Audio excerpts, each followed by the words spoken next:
That muscle-bound son of a bitch is beating everybody from the Russians to space aliens. But can he beat the devil himself? That's what we're here to find out. Let's go.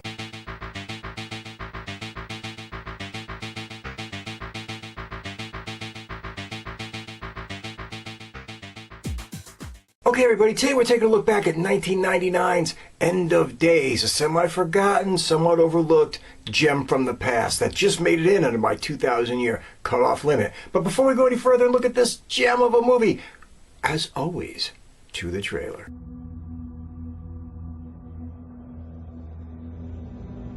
Some call him Lucifer, yet he is known by many names.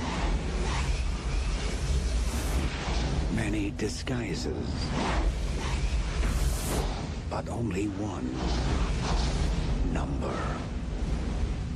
1,000 years you have awaited my return. Behold, you have failed.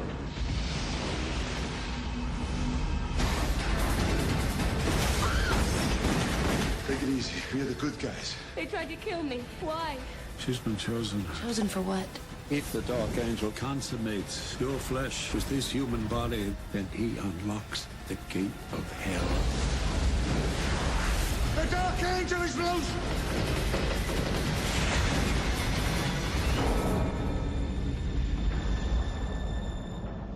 How can you expect to defeat me when I am forever and you are just a man?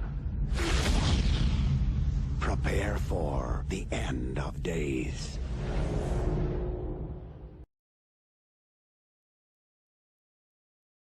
Okay, this motion picture was directed by Peter Hyams. Now, he has done some stuff that I really enjoyed. He did Outland with Sean Connery, and that shit is phenomenal. He did Time Cop in 2010, which I've already reviewed, and you all know I love. He did The Relic and Sudden Death, and the great comedy Running Scared, and the Presidio, and Stay Tuned, and the Star Chamber, and Hanover Street, and a Capricorn One, which is another great motion picture. So that in and of itself is all you need to know. This guy's done a list of movies that I absolutely have enjoyed and loved over the years, and this just happens to kind of be one of them. Okay, starring as Jericho Kane. Where do they get these names? Jericho Kane. Can't this guy just have a semi-normal fucking name? Jericho Kane. Whatever.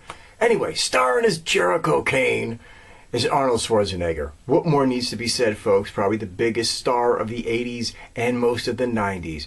Arnold was the man. We're talking Conan the Barbarian. We're talking Conan the Destroyer. We're talking Stay Hungry and Commando and Raw Deal and Predator and the Running Man and Red Heat and Twins and Kindergarten Cop and Total Recall and Jingle All the Way and True Lies, Junior, The Expendables 1 and 2, or 2 and 3, whatever. He was in a couple of them. And of course, he's the Terminator. And we will only count Terminator 1 and 2 because the others were complete fucking shit. And starring as the man, okay, the devil, is Gabriel Byrne. Really good actor. Really top of the line kind of stuff. He's been in some really cool movies. He's been in stuff like Stigmata and The Usual Suspects and Miller's Crossing and Trial by Jury and Point of No Return, Lionheart and Gothica and Julia and Julia, and he was even in Excalibur way back in the day. So Gabriel Byrne, sorry about that. Phenomenal actor. I think he made this movie, but we'll get into all that shit later. Playing Christine is Robin Tunney. She's been in some stuff, you know what I mean? It ain't like she's completely disappeared from the scene or whatever. She had a little career going. She's been in stuff like The Craft. She was in Empire Records and Hollywoodland and Vertical Limit and Supernova and The Zodiac and Intimate Affairs. That was it. Intimate Affairs. Yeah. And she's been on some TV shows and shit. So, you know, she's been around, had a decent career, worked out for her. Is what it is. Okay, playing Jericho's partner. Bobby Chicago. What? Really? What the fuck is with these names? Is Kevin Pollak.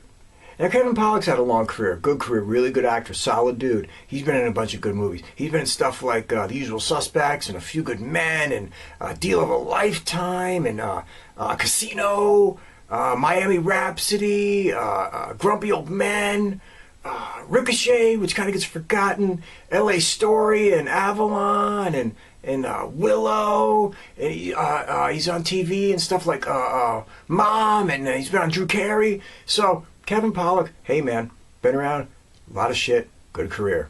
Boop, there you go. Hey, playing Detective Francis with CCH Pounder. I know, weird name. Where do you come up with shit like that?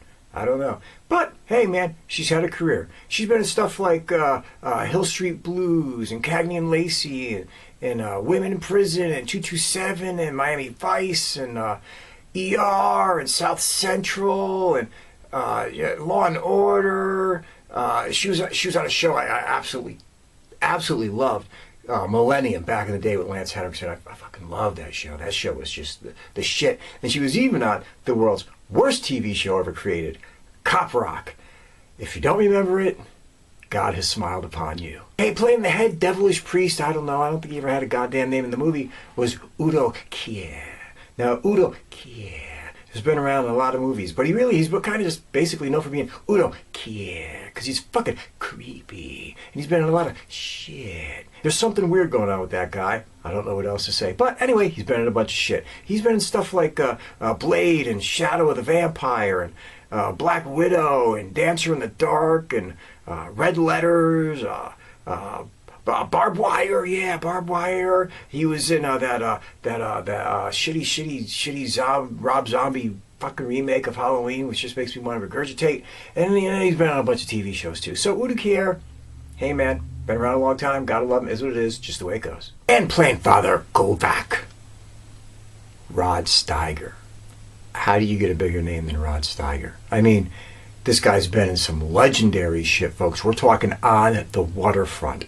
We're talking In the Heat of the Night, The January Man, Mars Attacks, and The Kindred, and Fist, Lion of the Desert, The Illustrated Man, The Longest Day, Oklahoma, Dr. Zhivago, fucking the Amityville Horror. The good one, not that one they made years later with fucking Ryan Reynolds or whatever that guy, whatever.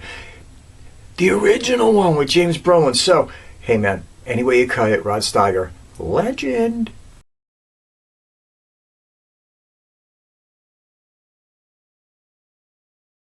Okay, everybody, I'm going to try to get this to you in 90 seconds or less, like I always do, so we can get over to the summation, which is the fun part that everybody really wants to fucking hear anyway. So, let's get going. I'll try to make sense of this all. You got Jericho Kane.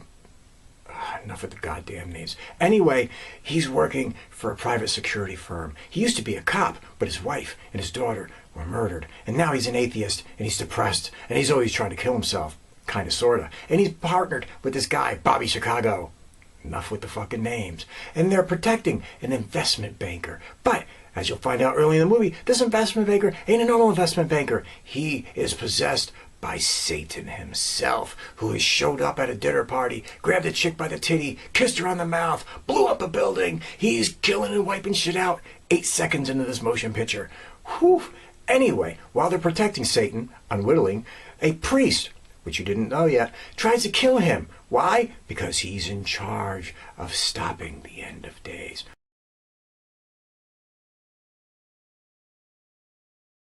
Well, Arnie and his boy chase this guy down in a goofy goddamn helicopter scene, and they find him, they catch him, and they realize he is a priest. What's going on? They don't know. So they go back. They start asking questions to Father Kovak. Father Kovak says, you are dealing with things that you can't possibly understand. And from there on, they go off on this mission to find this girl, protect this girl who's actually being hunted by priests because they're trying to kill her, basically, because they don't want her to get pregnant with the daughter of Satan. And she's being manipulated and corralled, and since birth, just being set up to be the concubine of the Prince of Darkness. That's basically it, folks. I mean, I know that makes no goddamn sense, but it will make more sense to you when you watch the motion picture. Did I rattle that off the best I've ever rattled off any explanation of a movie?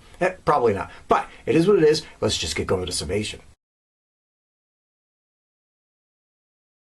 Okay, folks, let's get to brass taxes. This motion picture is one of those motion pictures that is not really perfect, but I love it nonetheless. Much like Constantine or Event Horizon, which is actually probably better, but movies with some flaws, but movies as soon as they come on, you're like, oh shit, yeah, I'm watching that. I'm digging it.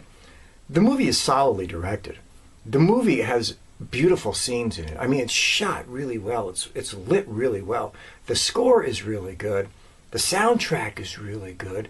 The special effects are on par. I mean, you got Stan Winston and the boys doing what they could with that stuff.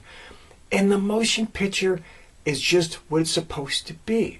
Except for every now and so often they do some doofy-ass action movie shit in it, which I guess you have to. If you got Arnold in there, who's supposed to be playing this, bereaved guy who's on the ragged edge, yet apparently has 8 hours a day for the gym, I don't know.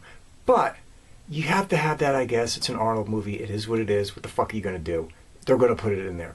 But if you take those out, you have a solid little semi-action horror movie that really works well for what it is. It never tries to be a comedy, thank God for that.